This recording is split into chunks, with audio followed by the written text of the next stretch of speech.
बिस्मिल्लाहिर्रहमानिर्रहीम, अस्सलाम वालेकुम। लाइव डॉक्टर शाहिद मसूद के साथ मैं हूं सुमेरा सलीम। नाज़रीन, सदर मुमलिकत आसिफ अली जरदारी साहब की जानिब से प्रैक्टिस एंड प्रोसीजर ऑर्डीनेंस पर दस्तखत के बाद प्रैक्टिस एंड प्रोसीजर ऑर्डीनेंस पर अमल दरामद भी शुरू हो गया है। चीफ जस्टिस साहब ने जजेस कमेटी में तब्दीली कर दी, जिसके बाद जस्टिस मुनीब अख्तर साहब की जगह जस्टिस अमीनुद्दीन साहब कमेटी का अब हिस्सा होंगे। पंजाब हुकूमत की जानिब से तरीके इंसाफ को जलसे की मशरूत इजाजत तो दे दी गई है, लेकिन शराइत के मुताबिक कहा गया है कि अली अमीन गंडापुर साहब अपने बयानात पर माफी मांगेंगे, वरना NOC कैंसिल कर दिया जाएगा। और यह भी कहा गया कि किसी इदारे अलग शख्सियात के खिलाफ बयानबाजी की इजाजत नहीं होगी।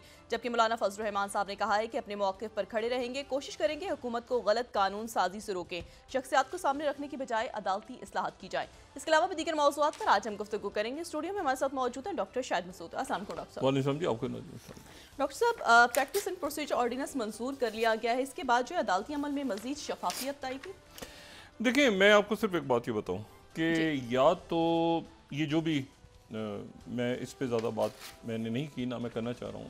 ये जो अदालत में अमूर चल रहे हैं, सवाए इसके कि जैसी भी आपके यहाँ किसी भी फॉर्म में जमहूरियत मौजूद है, कोई उसको हाइब्रिड कहता है, कोई हाइब्रिड प्रोमैक्स कहता है, जो भी जैसी भी है, लेकिन मैं आपको सिर्फ बताऊँ कि अगर किसी भी शक्ल में जमहूरियत मौजूद है, किसी भी शक्ल में, तो उसमें अदालत का आज़ाद और ख़ुद मुख्तार रहना बहुत ज़रूरी है। और उसकी मैं एक आम पाकिस्तानी की हैसियत से आपको उसकी वजह बताता हूँ। और उसकी वजह यह है कि जो देखें, ये जो सुमोटो और ये सारे इख्तियारात हैं, इनके ऊपर बड़ी बात है। ये मैं अपनी राय दे रहा हूँ, और मैं हो सकता है इस पर, जाहिर है कि बेशुमार लोग मुझसे इस पर इख्तलाफ करेंगे, उनको हक है, ये मेरी राय है। कई सुमोटो तो ऐसे हैं जो कि जिनके ऊपर बड़ी तनकीद हुई और वो बिला जवाज़, इतने जब से ये इफ्तिखार चौधरी साहब के, अगर हम उनके दौर से शुरू करें, मसलन मिसाल के तौर पे वो एक बोतल वाला वाक़या हुआ, या चीनी की कीमतों वाली बात हो रही है, ये बिल्कुल दुरुस्त बात हो रही है। हमारे जो मुख्तलिफ पार्लियामेंट में शख्सियात हैं, वो बात बिल्कुल दुरुस्त कह रही हैं। फिर उनके साहबजादे के हवाले से बहुत तनाज़ा खड़ा हुआ, फिर और भी बहुत मामला सामने आए। ठीक है, मैं उसकी डिटेल में भी नहीं जाना चाह रहा, लेकिन मैं आपको सिर्फ एक बात ये बताऊं कि सारी बातें एक तरफ रखते हैं, बोतल वाले वाक़े को भी एक तरफ रखें। बड़ा अजीब सा था चीनी की कीमतों वाला वाक़या। चलें, चीनी की कीमतें, मतलब बुनियादी हुकूक में आता है कि अगर शुगर माफिया एक मुल्क में काम कर रही है, अगर एक मुल्क में शुगर माफिया है, मौजूद है, तो अदालत क्या सुमोटो नहीं ले उस पर कि आप ये सुबह पेश करें आके।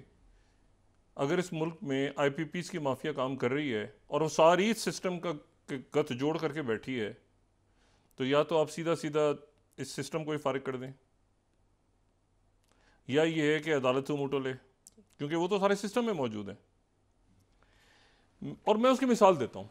अब ये कोई ख्याली पलाव नहीं मैं पका रहा, मैं उसकी प्रॉपर मिसाल देता हूँ। 2011 हर रोज एक वक्त ऐसा आ गया था, और ये कोई ऐसी बात नहीं है जो लोगों के जहनों से चली गई, ये सबके जहनों में अभी भी मौजूद होगा। ये वो दिन याद होंगे सबको। जाहिर है कि सारी पार्टियों का मिसाक हुआ, बड़ा अच्छा, और होना भी चाहिए, सारी बातें होनी चाहिए। लेकिन उसका नतीजा एक सामने ये आया कि 100 से 150, 200, 250 तक एक मरहले पे एक दिन में लाशें कराची में गिरना शुरू हो गई थी। और कराची जो है वो तकरीबन एक खाना जंगी की तरफ चला गया था। उसकी वजह यह है कि एक तरफ एक ग्रुप और दूसरी तरफ दूसरा ग्रुप, और उसके बाद सारा दिन और सारी रात जो है वो गोलियां चलती थीं, लोग अगवा होते थे। और जाहिर है कि मैं अब उनको सरपरस्ती हासिल थी, जाहिर है एलीट्स की भी और सबकी, और कोई पूछने वाला नहीं था इस मुल्क में कि किसी तरह से उसको, उस कत्ल व गारत को हल करे, क्योंकि सब एक थे। शाम को बैठ के बात होती थी, दिन में लाशें गिरती थी, रात को लाशें गिरती थी, शाम को तय हो जाता था ये उधर का, ये इधर का, ये इलाका, फलां इलाका, ढिमाकना, वो सब हमने सबने देखा हुआ है। आज जो मुल्क का सबसे बड़ा और सबसे खूबसूरत, वैसे तो सारे ही शहर हमारे, सारे देहात खूबसूरत हैं, मगर मैं उसको इस लिहाज से कह रहा हूँ कि, और मेरी अल्लाह से दुआ है कि जहाँ जहाँ पर बदअमनी है मुल्क में और पूरी दुनिया में, अल्लाह ताला सुकून लेकर आए। लेकिन यह है कि वो शहर जो है एक बहुत पुरसकून शहर था एक दौर में, इतना खूबसूरत शहर था कि पूरे मुल्क से लोग, जैसे लाहौर की अपनी शान, तो कोयटा की अपनी बात, तो पेशावर और हैदराबाद, हर शहर की मैं क्या नाम लूँ, लेकिन कराची जो है वो एक, उसकी सड़कें पानी से धुलती थीं। अब भी गटर का पानी ऊपर ही होता है, शहर उसमें डूबा होता है, लेकिन हकीकतन उसकी सड़कें पानी से धुलती थीं। अब ये हुआ जनाब कि कोई पूछने वाला नहीं है, तो सुमोटो आज जो कराची, अभी जो कराची खुला हुआ है ना, और कराची में माशी सरगर्मियाँ और लोग शाम को निकलते हैं, और अभी एक स्ट्रीट क्राइम वगैरह शुरू हो गए हैं, बढ़ गए हैं वहाँ पे, और वो इंशाल्लाह वो भी ठीक होंगे। लेकिन सुमोटो लिया अदालत ने। ये आज कराची जो खुला हुआ है ना, ये सुमोटो की वजह से है, और वो सुमोटो को फैसला नहीं हुआ, वो एक गैर मुय्यना मुद्दत तक मुलतवी है।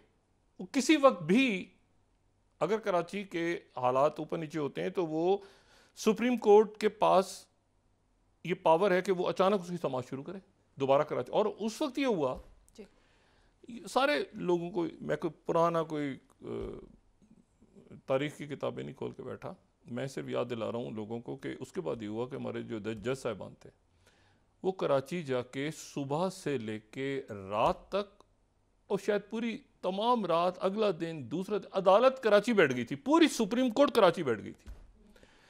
अब जनाब वहाँ पे ब्यूरोक्रेसी रिपोर्ट ला रही है, वो उन्होंने कहा मुस्तरद, पुलिस लाई रिपोर्ट्स मुस्तरद, चीफ सेक्रेटरी मुस्तरद, इवन रेंजर्स की रिपोर्ट भी मुस्तरद हो गई। उन्होंने, अच्छा ऐसे तो नहीं संभल रहा था कराची। उसके बाद ये हुआ कि दूसरा, तीसरा, फिर उन्होंने एक जो समाअत हुई उसमें सुप्रीम कोर्ट के जो सारे जज साहिबान थे, ये मेरे ख्याल से फुल कोर्ट या लार्जर बेंच वहाँ पे बैठता था कराची में, उन्होंने कहा कि 7 दिन के अंदर, 7 दिन में डीजी रेंजर्स और आईजी सिंध, उन्होंने कहा 7 दिन के अंदर कराची में कोई नो गो एरिया नहीं होगा, और आपको पावर्स, आप यहां पे मौजूद क्यों हैं ये सिक्योरिटी अदारे, अगर यहाँ पे ये कत्ल गारत हो रही है, और ये फलाना है, ये है फलां, यूं है, ऐसे, कुछ नहीं, 7 दिन में कोई नो गो एरिया नहीं होगा, कौन सी कटी पहाड़ी और लियारी और बाकी सारे। उसके बाद वो जो ऑपरेशन हुआ, ऑपरेशन में इसलिए कहूँगा कि उससे खुद लोग आज़ाद, यानी लोगों ने खुद अपनी जिंदगियां, जो एक वक्त में, कराची तो एक वक्त में अजीब हो गया था ना, उसके बाद कराची शहर, उस आप याद करें 2010-11 का और आज का, आज तो सामने हमारे, आज मैंने कहा स्ट्रीट क्राइम, सोशल अनरेस्ट, ये वाकयात पेश आते हैं, महंगाई, लोग परेशान हैं, गैस नहीं है, पानी, ये एडमिनिस्ट्रेटिव इश्यूज हैं। मैं आपसे कह रहा हूं कि हार्ड कोर जिसे कहते हैं ना, कि एक इलाका कराची का, बाद में तो जब ये ऑपरेशन ज़रब-ए-अज़ब हुआ है, तो ये तो सारे नोगो एरियाज ख़त्म हुए ना, ये जो यहाँ पे, ये जो मैं सख्त लफ्ज़ इस्तेमाल कर रहा हूँ, लेकिन इसके अलावा कोई मेरे पास वो कोई है नहीं, ये लुच्चे लफंगे जो क्रिमिनल्स बैठे हुए थे, सो कॉल्ड, ये इलाके बना बना के अपने के, यहाँ पर नहीं दाखिल हो सकते सिक्योरिटी फोर्स, ये छोड़ दें आप, मेन कराची शहर के अंदर नोगो एरिया से, उनका 7 दिन के अंदर जो है ये नोगो एरिया ख़त्म हो गए, और वो ख़त्म हुए। और फिर कराची आज जो खुला है वो उस सुमोटो के नतीजे में, क्योंकि पॉलिटिकल पार्टीज जाहिर है कि वो एक साथ हैं, उसमें अच्छे भी होते हैं, बुरे भी होते हैं, लोग सारे होते हैं, क्या करें कैसे नहीं करें, तो अदालत ने फिर सुमोटो ली।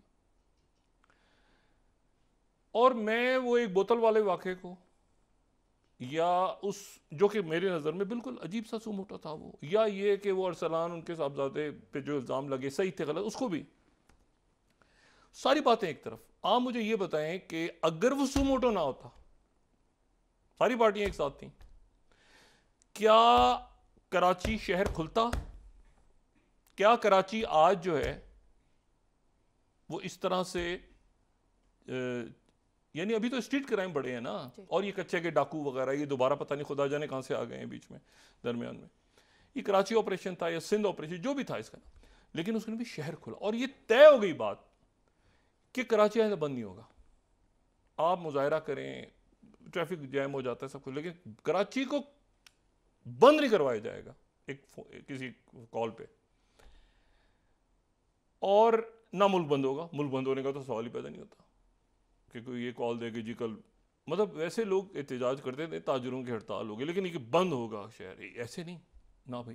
वो देखें ना एहतजाज लोग करते हैं, कोई दुकानदार हैं, ताजिर हैं, कोई कभी कोई डॉक्टर्स का इशू होता है, फिर वो मुज़ाकरात नहीं, शहर बंद।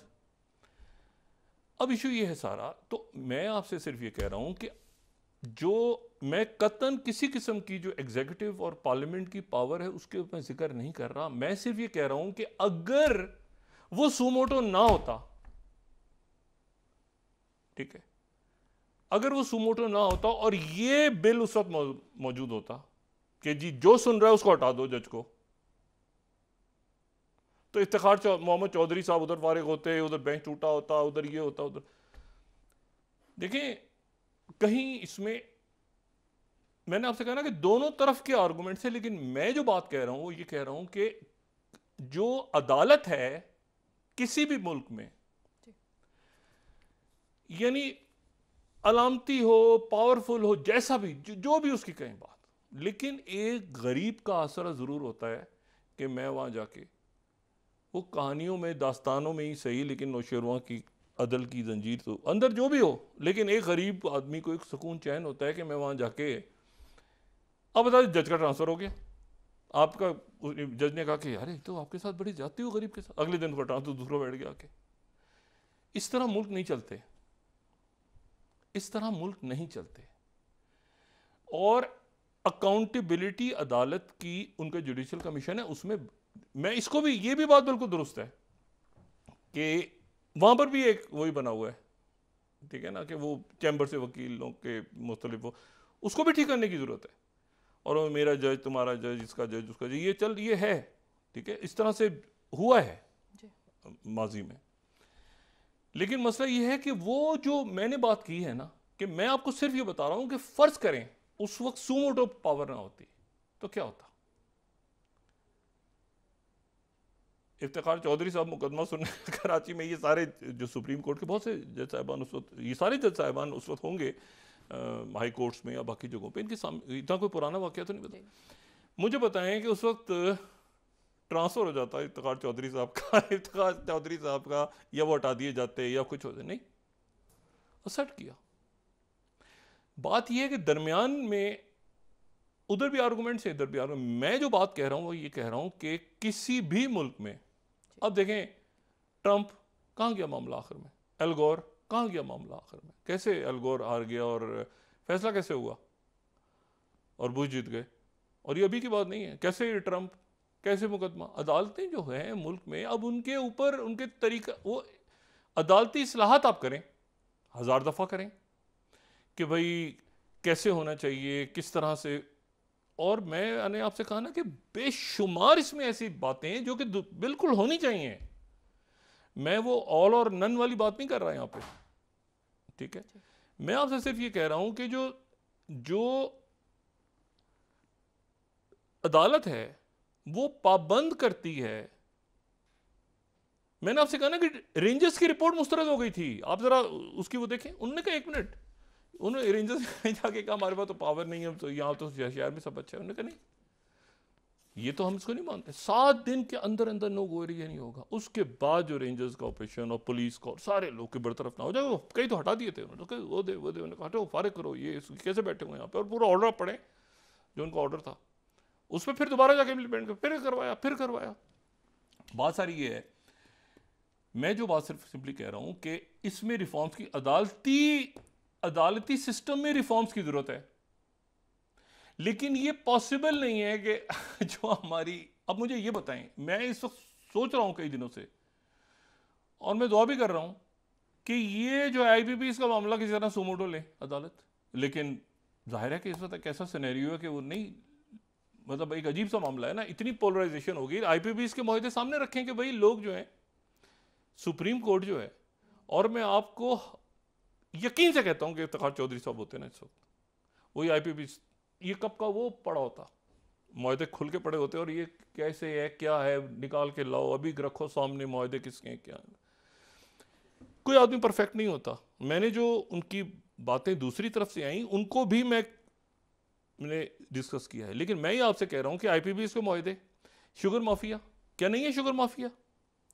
क्या इस मुल्क में जो है वो मुझे बताएं कि और बेशुमार चीज़ें हो रही हैं इस वक्त। ये मैंने आपसे कहा ना कि ये स्कूलों में, इधर से कॉलेजों में, ये आइस का नशा इतना फैल गया है, इसका तो मुझे नहीं पता। अब ये अगर इफ्तिखार चौधरी साहब होते तो मेरे जैसा आदमी भी इस वक्त एक बात करता ना, तो वो कहते हैं कि अच्छा ये चेक करो कि कहाँ से आइस, कॉलेजों स्कूलों में आइस होती है, कैसे है? क्योंकि वजह ये कि जो आपके एलीट है, वो एलीट जो है वो, मतलब अदालत जो है, अदालत के जो मोहतरम जज साहिबान हैं, उनका भी कहीं ना कहीं वो एक जाहिर, लेकिन वो किस अंदाज में जाहिर हो रहा है कि ये एग्जीक्यूटिव के साथ हैं, वो इंडिपेंडेंट होते हैं, वो होते ही इंडिपेंडेंट हैं।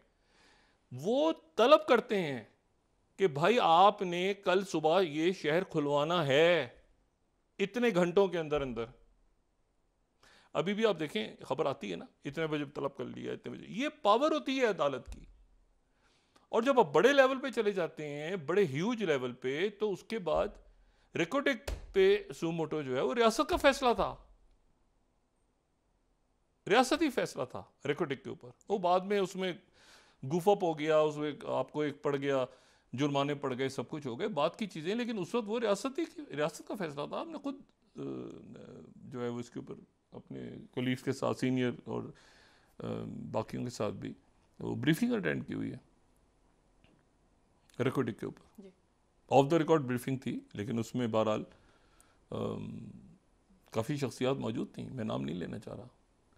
तो बात यह है कि वो जुर्माना वगैरह, उस नीयत तो ठीक थी। देखें बात यह है सारी कि दुनिया ठीक करने के लिए नहीं भेजा।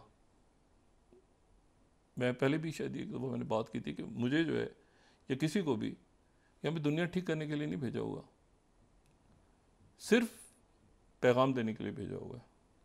अल्लाह ने इंसान को सिर्फ मैसेंजर, पैगाम बर, मैसेज, उसके अल्लाह के नज़दीक, मतलब उसकी ज़ात, कायनात, मतलब वो तो शर और, लेकिन उसने एक इम्तिहान में रखा है ना, एक उसमें रखा हुआ है कि आप एक मैसेज दिया है।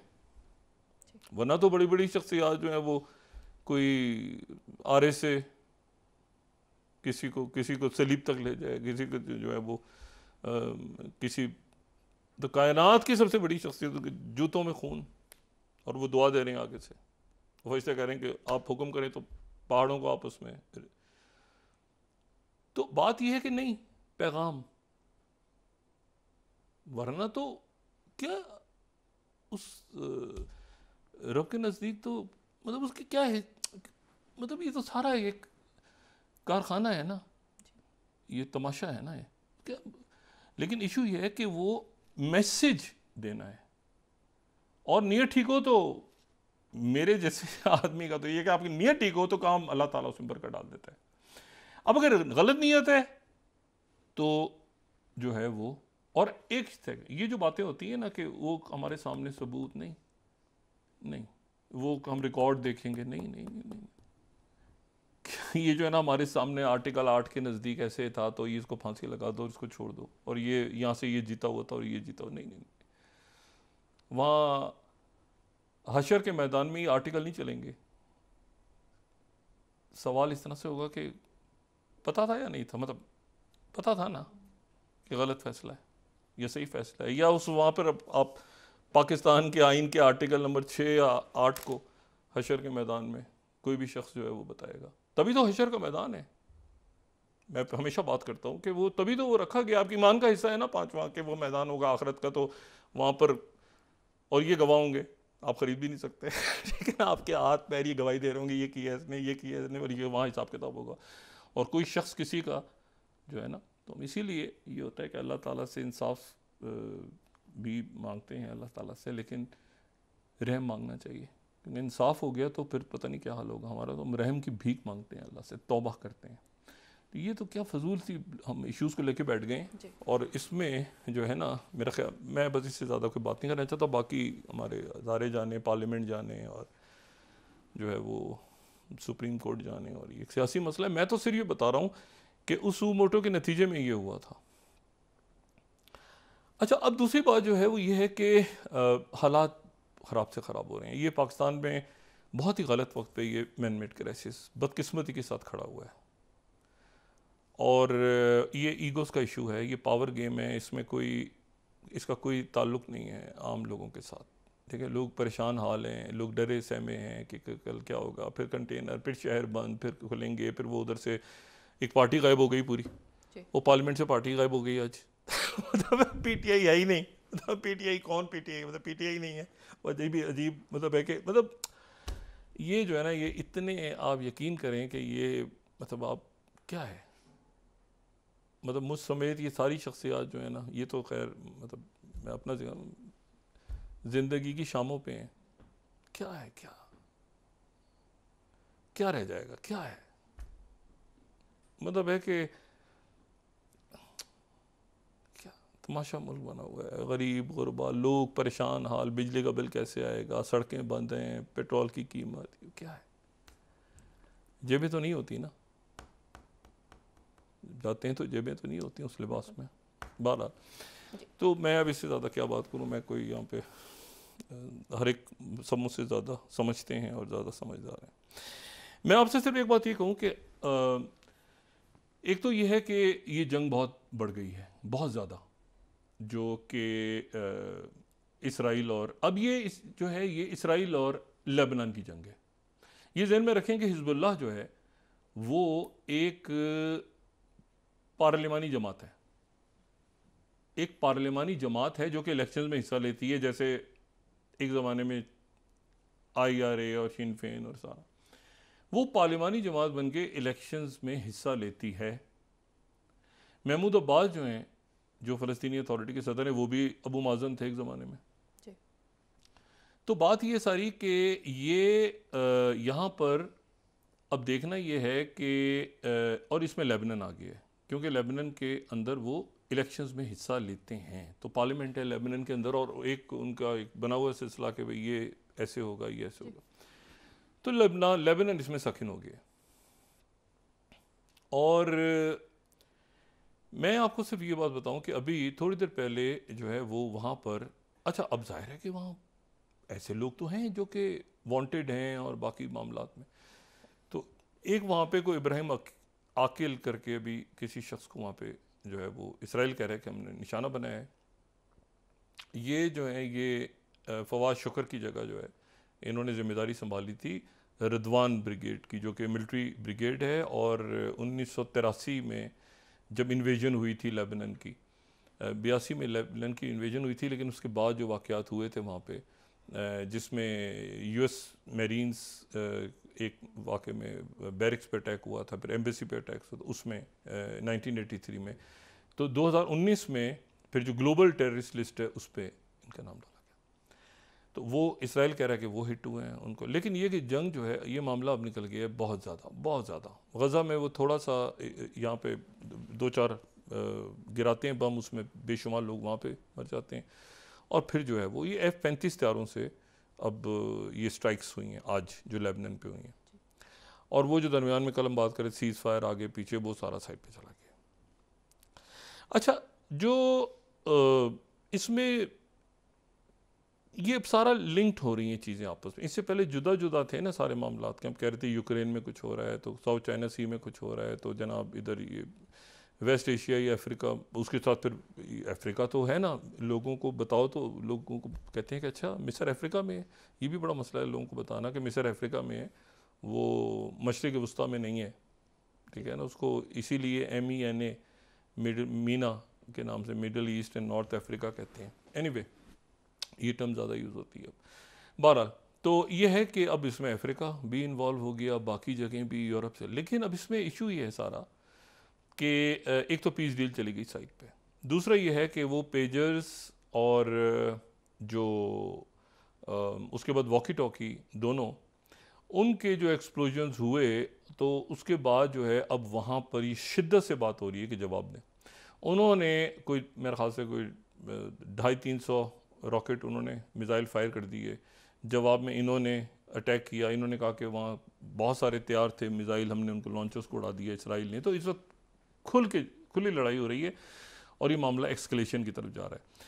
अच्छा, अब ये मामला जो देखें वहाँ से शुरू होकर ये फैला कहाँ तक है? फैला यहाँ तक है कि पहले तो इसमें ताइवान आ गया। ताइवान की हुकूमत ने वो अपने लोगों को, दो बंदों को, एक तो वही जो कि पेजर पहले था कि वहाँ से पेजर बना रहे हैं, अपोलो गोल्ड, तो उसके सीईओ को से तहकीकात हो रही हैं ताइवान में। उसने कहा कि ये बीएससी कंपनी जो है ये बनाती है। उसके बाद यहाँ तक आ गए मामला ये बुडापेस्ट तक। और फिर उसके बाद जो है वो पिछले 24 घंटों में ये हुआ कि एक इसमें जनाब एक साहब आ गए नॉर्वे के दरमियान में, उनका नाम भी आ गया बीच में। और अब जो है वो उनसे ये तहकीकात और बाकी सारे जो मामलात हैं और वो उनसे शुरू हो गए। और यहाँ पर जो इशू है इसमें जो बड़ा, यानी मेरा ख्याल है कि जो एक संजीदा मामला है, बहुत सीरियस मामला है, वो ये है कि ये साहब जो हैं ये हैं नॉर्वे के मौसूफ, नॉर्वे के हैं। और इन्होंने जाकर वहाँ पर एक कंपनी खोली, बनाई, बहुत सारा इनके साथ जो है वो हिसाब किताब होता रहा, बहुत इनकी इनकम होती रही सारी कुछ। और ये जो है ये मौसूफ वहाँ पर जो है वो उसमें यानी काफ़ी ज़्यादा पैसा वैसा कमाते रहे, काफ़ी कुछ चलता रहा सिलसिला। अब ये जो है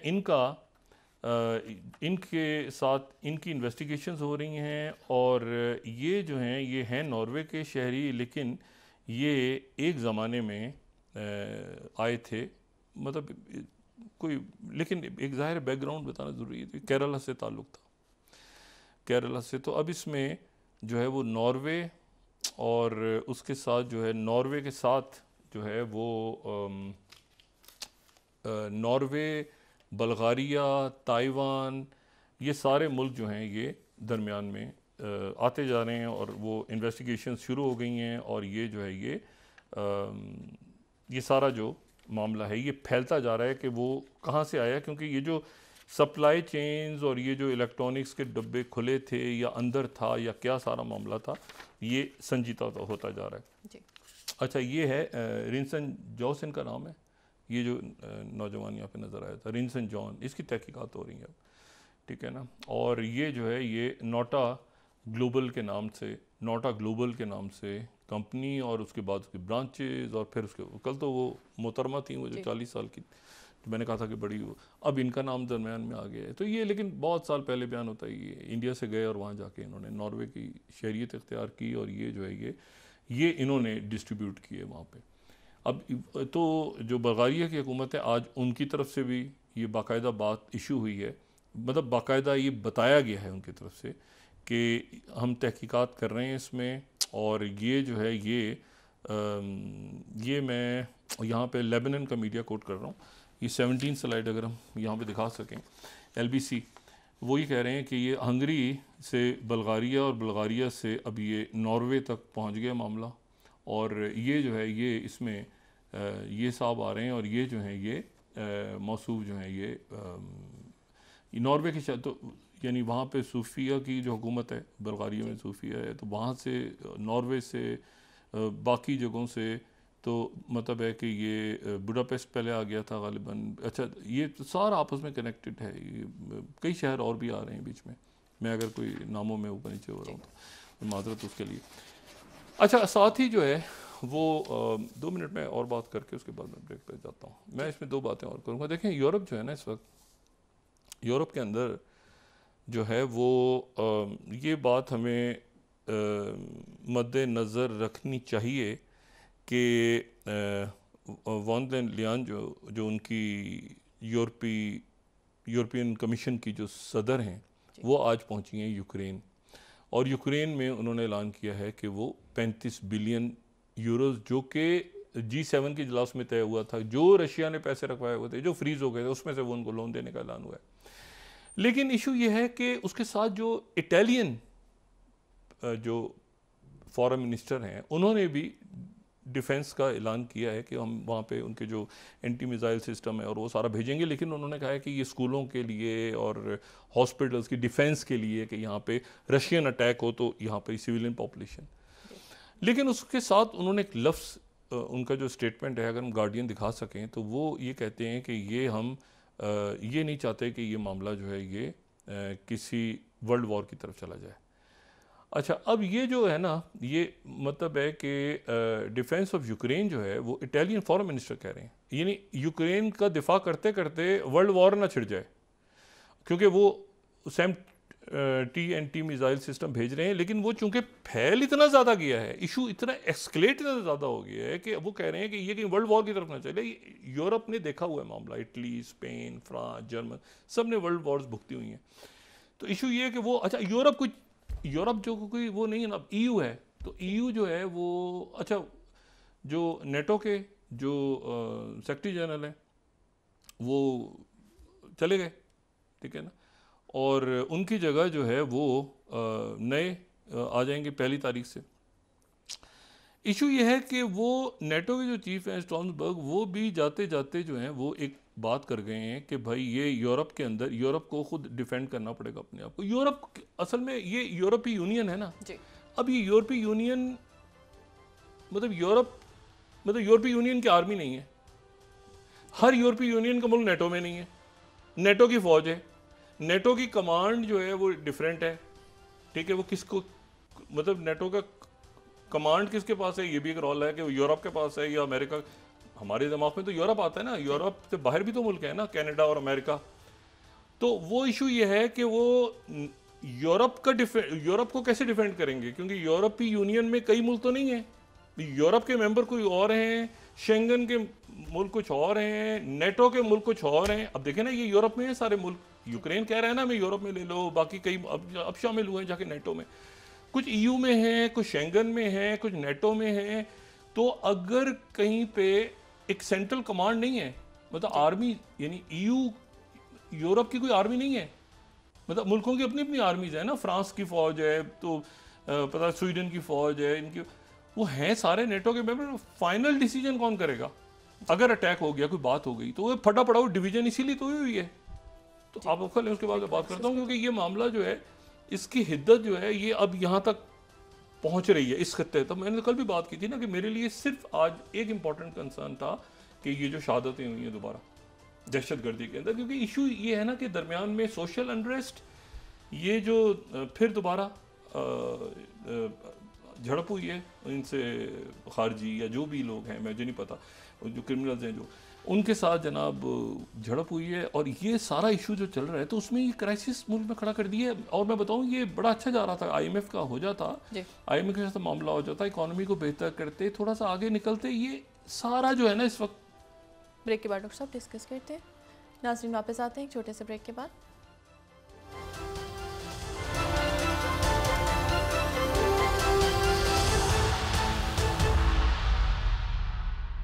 वेलकम बैक नाज़रीन। डॉक्टर साहब, PTI को जलसे की इजाज़त मिल गई और कहा गया कि किसी इदारे आला शख्सियात के खिलाफ बयानबाजी की इजाज़त नहीं होगी। हाँ, एक शर्त ये भी रखी है कि वज़ीर आला जो हैं KP अली मिन गंडापुर साहब, वो वज़ीर आला पंजाब मरीम नवाज साहब से वो माफ़ी मांगेंगे, ये भी शर्त रखी है। तो अब देखते हैं कि कल वो किस तरह से किन अल्फाज में वो माफ़ी, लेकिन बहरहाल ये है कि ये सुकून से अल्लाह करे कि खैरियत से हो जाए सारा कुछ। जल्द से जुलूसों से ज़्यादा इस वक्त मामला जो हैं ये सिक्योरिटी और इकॉनमी के हैं, लेकिन वो भी ज़ाहिर है कि एक सियासत है तो उसका हिस्सा है। उनकी आज नाम ही ख़त्म हो गया, मतलब उनकी सीटों से इतनी ही फारिग हो गई सारी, इलेक्शन कमीशन माशाल्लाह। अच्छा, मैं जो बात कह रहा था कि देखें ये है, एक तो है ना यूरोप। अब यूरोप कहाँ से शुरू किधर, वो तो उरल पहाड़ों के इधर से यूरोप शुरू हो जाता है। एक है ईयू, ठीक है ना, यूरोपीय यूनियन, एक है यूरोपीय कमीशन, फिर एक है नेटो, फिर एक है शेंगन। अच्छा, अब उसमें मसला ये है कि इसमें इनकी अपनी फौजें नहीं हैं। जो इशू मैं जो बात कहना चाह रहा था ना, कि जैसे नेटो है तो बहुत से मुल्क ईयू का हिस्सा नहीं है, लेकिन वो नेटो का मेंबर है। टर्की, ठीक है ना, वो नेटो के मेंबर हैं, वो उसका हिस्सा नहीं है। अमेरिका नेटो का हिस्सा है, वो यूरोप में तो नहीं है ना, ईयू में तो नहीं है। तो ईयू के कई मुल्क जो हैं वो नेटो का हिस्सा हैं, कई नहीं है, यूरोप में हैं, वो शेंगन में है। तो अब एक यूरोप के अंदर ये बहुत अरसे से ये तासुर है कि यूरोप की अपनी फौज की अटैक हो गया तो यूरोप की, क्योंकि शाह बहादुर तो अमेरिका में बैठे हैं, तो यूरोप की सिक्योरिटी कौन करेगा। ये मामला इतना ख़राब हो गया था। ये 49-50 में नेटो तो बन गया, लेकिन फिर एक तारीखी वाक़या 1966 में हुआ। 1966 में चार्ल्स डिगॉल जब थे, उन्होंने ऐलान कर दिया कि फ्रांस नेटो से अलग हो रहा है, फ्रांस नेटो से अलग हो रहे हैं, ऐसे फौजें निकल जाएं। मैं आपको 1966 के 1966 का मैं आपको न्यूयॉर्क टाइम्स दिखाता हूं। उन्होंने कहा कि ये जो है अगर हम दिखा सकें, तो उन्होंने चार्ल्स डिगॉल ने कहा कि, और ये वो वक्त है जब अमेरिका ने कहा था कि बरतानिया और वो स्विस क्राइसिस था, तो उन्होंने कहा था फ्रांस की फौज भी यहाँ से निकले, और उन्होंने कहा हम बराबर के क्यों नहीं है भाई, आप हमें वहाँ से बैठ के क्यों। तो 1966 में ये डाउनलोड बाद में हुआ है, तो ये, और पहले भी मैं दिखा चुका हूँ, उसको दोबारा रिपीट कर रहा हूँ। तो ये जो है ये उस वक्त ये हुआ था कि उन्होंने नेटो से अपने आप को निकाल लिया था, और फिर आफ्टर 43 ईयर्स ये निकोलस सार्कोजी के दौर में 2009 में फ्रांस वापस गया नेटो में। ये मैं उस जमाने के, फिर आपको यहां पे मैं कोट करता हूं, जो वॉशिंगटन पोस्ट है, आफ्टर 43 ईयर्स, इतने साल नेटो से अलग रहा फ्रांस। और इसीलिए अभी जो सूरत हाल बन रही है कि फ्रांस बहुत ज्यादा यूरोप की बात करता है, यूरोप, इसी तरह इटालियंस बात करते हैं यूरोप की, इसी तरह से बरतानिया निकल के ब्रेग्जिट के बाद फंसा हुआ है कि हम वापस जाएं, किधर जाएं क्या। तो वो भी, उनकी बहुत बड़ी पॉपुलेशन वापस जाना चाहती है, ये ब्रेग्जिट को नहीं समझते कि ठीक है। इशू ये है कि ये यहाँ पर ये 43 ईयर्स के बाद जो है ये इन्होंने ये वापस गए। तो अब यूरोप का इशू जो है वो है कि भाई यूरोप के अंदर जो नेटो का मुल्क है, देखिए ना यूक्रेन फंसा हुआ है बीच में, वो जी उनका हिस्सा है, ईयू में है, पता नहीं यूरोप में है, पर खुदा जाने शेंगन में है, कहाँ है, नेटो में नहीं है, नेटो पैसे उनको दे, नए आर्टिकल 5 आता है कि नहीं आता, एक रौला पड़ा हुआ है। इशू जो है वो ये तो जंग अब यहाँ से कैसे कनेक्ट हो रही है। देखिए ना, वहाँ से ताइवान की ये सप्लाई चेन कैसे थी, क्या थी, ये पूरी दुनिया हिल गई है। ये आपके जो हुतीज ये जो सप्लाई चेन खराब है, सारे आपस में कनेक्टेड हैं। लेकिन आप ये देखें कि अब जो यहाँ तक कैसे मामला है, यहाँ तक तो एक तो ऑयल, गंदम, ये यूक्रेन सारा, उससे दुनिया इफेक्ट हुई। वो ज़ाहिर है पाकिस्तान ने भी अपने डिसीजन लिए, और मुल्कों ने लिए, इंडिया ने लिए, बहुत से मुल्कों ने लिए। लेकिन उसके साथ जो है वो एक और मामला आ गया, और इस मामले को यकीनन आज उनकी मैं आपसे कह रहा हूँ ना कि ये पूरा रीजन एक ग्लोबल है ना, कनेक्टिविटी तो आपके लिए बड़ा, इंडिया की तरफ से इसको कहा गया है कि हम उसमें नहीं थे। लेकिन जो रॉयटर्स की जो स्टोरी है वो ये है कि ammonium 28th ammonium from India enters Ukraine, और इसके ऊपर जो है वो ये कहते हैं कि जी ये, मैं इसकी स्टोरी की मुख्तसर ये है कि इसको रशिया को पता था, और उन्होंने ये जो ब्रिक्स समिट हो रही थी अभी, तो वहाँ पर उन्होंने जो लेवरॉफ थे उन्होंने ये जयशंकर जी के सामने मामला रखा भी। अच्छा, इसको, और वो वही कि दो फर्म्स हैं, तो इंडिया ने कहा है कि हम तो उन फर्म्स को देते थे, अब वो फर्म्स आगे अगर यूक्रेन को दे दें तो हम जिम्मेदार नहीं बने। लेकिन इशू ये है कि इस पूरी इन जंगों में सक इन होने की क्या ज़रूरत, क्योंकि मैं उसकी वजह ये बताऊं। देखें, ये मामला सिर्फ यूरोप तक, जो इसराइल के साथ इशू है ना, इसराइल के साथ वो इशू ये है कि इसराइल को आपने वेपन दिए, कई मुल्कों ने, यूरोप के मुल्कों ने बंद कर दी, उनके साथ बरतानिया ने बंद कर दिया ना, अपना आर्म्स नहीं देंगे जेनोसाइड के लिए। अब मामला ये है कि इस हद तक ये, वरना ये होता है कि आप दरमियान में इंडिया की जो पोस्चरिंग हमने देखी है इतने सालों तक, वो ये था कि मदद भी जा रही है तो साथ चलें, आपके कोई लाए भी हैं, लेकिन ये कि कोई यूनाइटेड नेशंस के अंदर कोई आवाज़ उठाई, आपने कोई इमदाद भेजी, इन्होंने पूरी एक पोजीशन इख्तियार कर ली और वो इख्तियार की कि ये जेनोसाइड ठीक है।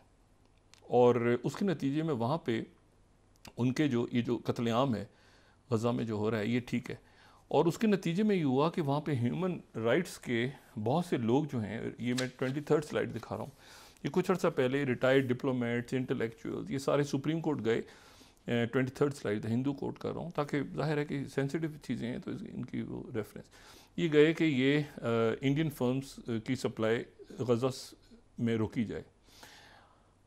और ये 23rd स्लाइड है, ठीक है, कुछ अर्से पहले।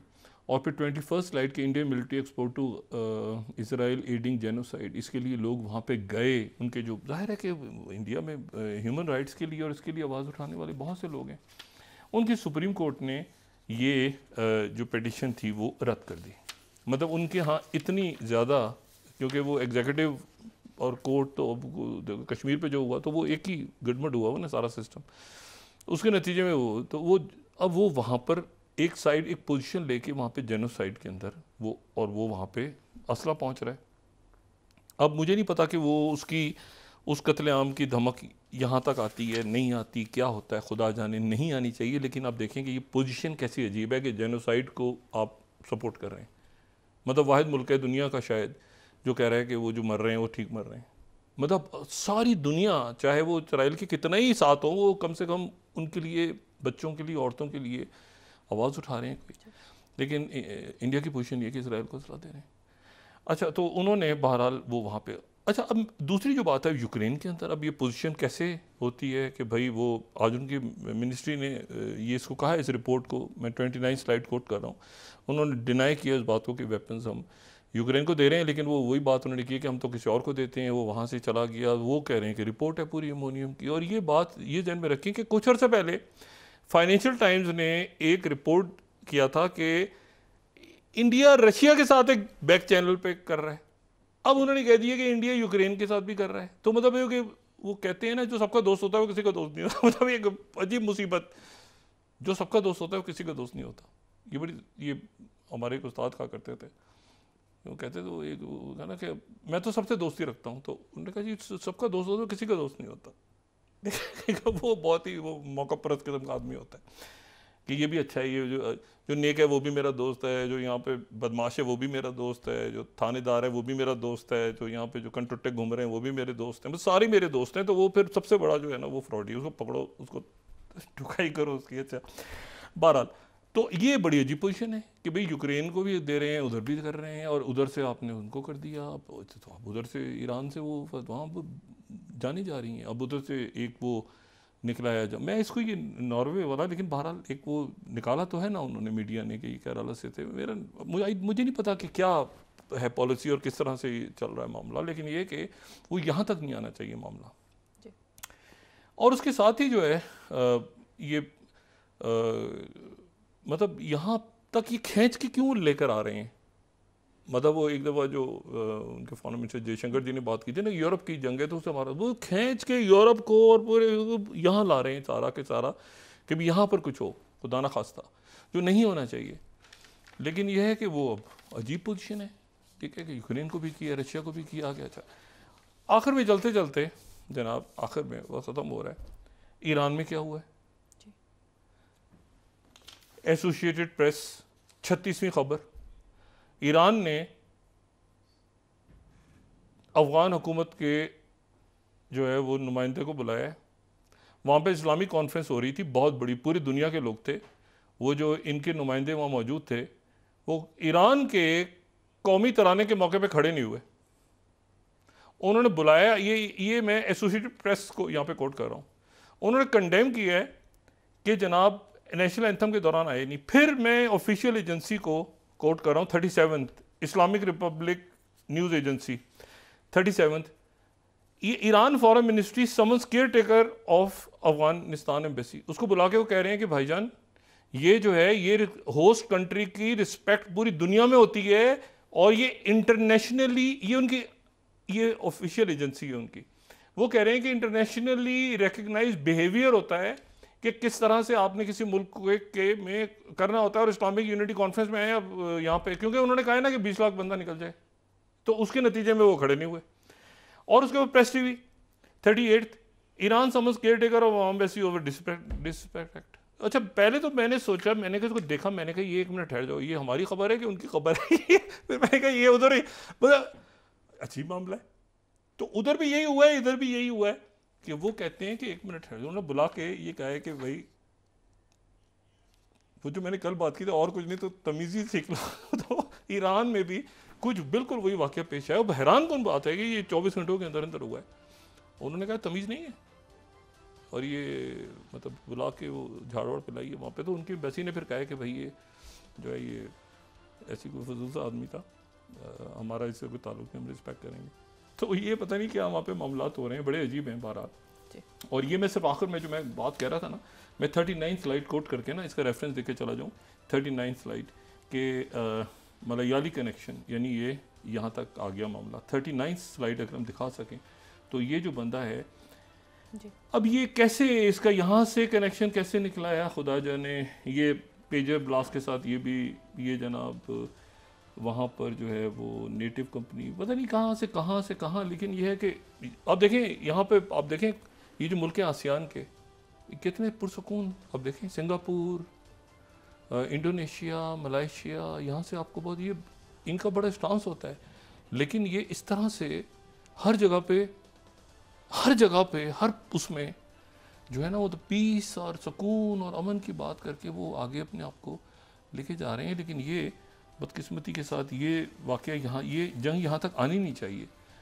मशरिक़ वस्ता की और जारियत जो गज़ा में हो रही है और जो लड़ाई हो रही है लेबनान के साथ, चाइना ने तो खुल के बात की है ना। चाइना ने कहा हम लेबनान की खुद मुख्तारी का मुकम्मल तौर पे उसके ख़िलाफ़ चाइना खड़ा हो गया। तो ये अब देखते हैं आने वाले दिनों में कहाँ जाते हैं मामलात। लेकिन ये है कि ये कशीदगी जो है बदकिस्मती से बढ़ रही है, और यहाँ पे हम खुदा जाने किन चक्करों में लगे हुए हैं, बजाय इसके कि हम अपने आप को संभालें, अपने मुल्क को देखें।